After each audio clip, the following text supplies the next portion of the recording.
This is the Hohem ISteady Pro 4.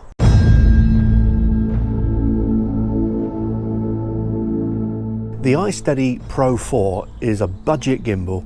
It's a really good value thing, but one thing about it, it comes with its own little feet, so you can stand it and use it like a little tripod. This comes off and you can use it just as a hand thing like that. Now, to orientate this thing, what you need to do is make sure that the buttons and the switches are facing you. Make sure that this thing here, part here, is looking at you as well, and then make sure that this part is looking to your right, and that when you set this up, that this orange section is actually at the top, unless of course you want to put your camera upside down where you can actually swivel it to the bottom. But there's a knack to getting this on. It can be a bit fiddly, so I'm going to show you how to get this on, hopefully without dropping your camera. So for my little demo, I'm going to use the GoPro Hero 7. That fits onto it. Also the Actions do, the Action 3 and all that. Now, first of all, get the orientation right. So buttons facing me, this part facing me, this part facing to my right, and undo this. Now this is a spring-loaded thing, and the trick here with this is it's quite strong. So the trick is to pull it out before you fit the GoPro and put your finger there to hold it open. So that's actually held open to allow you to get around the GoPro. I'll show you what I mean. Here's the GoPro, fit it on to there. Now hold the GoPro on. I prefer not to have it touching the motor here, just to cut down if there's any noise coming through or vibration. And then what I do is I pull this out and stick my finger there to hold it open. So now it's held open. Pull it round, now you've got room to maneuver. Pull the clip round and it's now on, and then square it up, make sure everything's square. So now it's on, and all you do is press the record button and hold it down to turn the gimbal on. And now the gimbal's actually going. Got different modes. The first one holds the horizon steady. So that's the equivalent on the Osmo Action of horizon steady, I suppose, or the leveling on the GoPros. There's a second mode which allows you to have horizon steady, but also you can do that up and down, which is quite nice. The third option is where it's fixed and you can literally move it anywhere you like, and it's going to keep looking the same way wherever you fixed it, which is a really handy thing. And then the last one is the free for all. It's where you can tilt it and do all sorts of weird things. The Hohem gimbal has 4 modes, and this is the first one. It keeps the horizon steady, and you can move left and right, but you can't move up and down. So if you point the gimbal upwards, the horizon just stays exactly where it is, which is quite strange. So left and right is okay, as you can see, but if I try and move upwards, it won't go. The second mode is basically the same as the first mode, except it adds one more movement.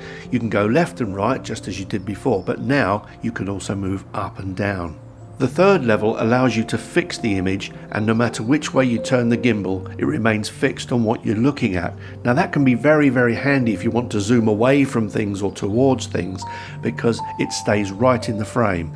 So let's have a look at one where I've zoomed away from something. Here I'm focused on the gate and just walked away. The fourth mode is like a freestyle mode. You can go anywhere you want. Up and down is easy. You can go left and right. That's fine, but you can also add tilting, and that can be handy, I suppose, if you want to give the impression of being thrown around or something, but keep it smooth.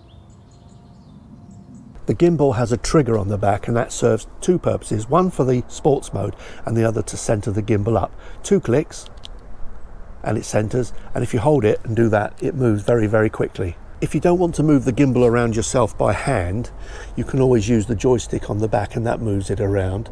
The gimbal has a little joystick on the front, and it has manual controls for you to go up and down, so you can put it basically wherever you want to, although most of the time you would be using your arm, not the gimbal control itself. On the side of the gimbal there's a power out, so if you want to, you can actually power your camera, and they supply you with a lead to do that, so it goes into their USB and then straight into your camera. One thing that you can do to get really smooth footage is to set the hyper smooth on the GoPro really low to its lowest level and use the gimbal.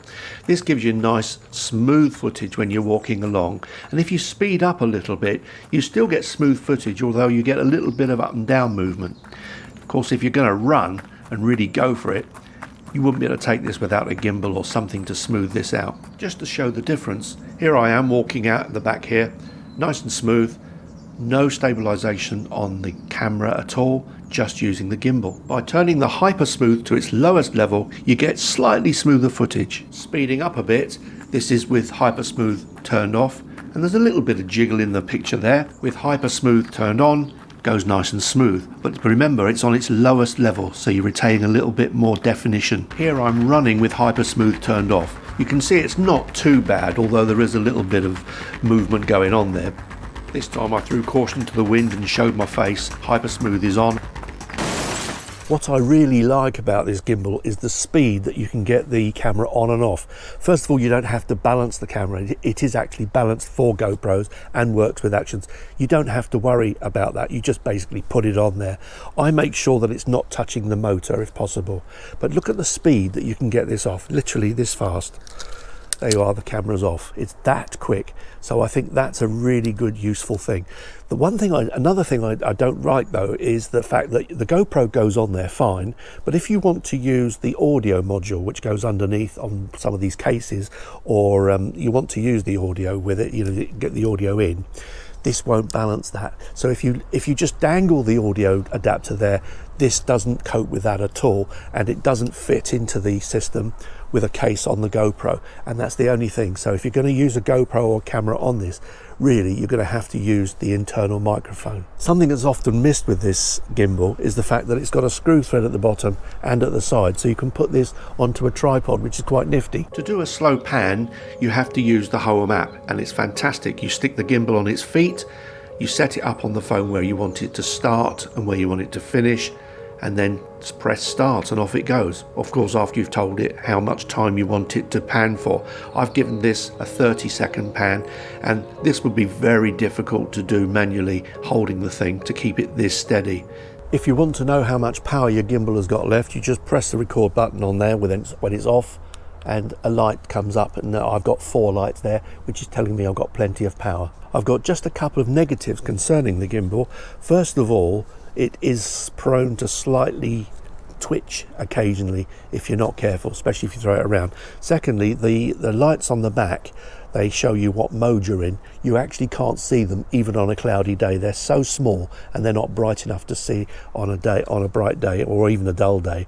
But so you end up basically experimenting to work out which mode you're in. So for instance, I'll push it now, and if I go up and down, I can see now that's not going up and down. So I'm in the horizon steady mode.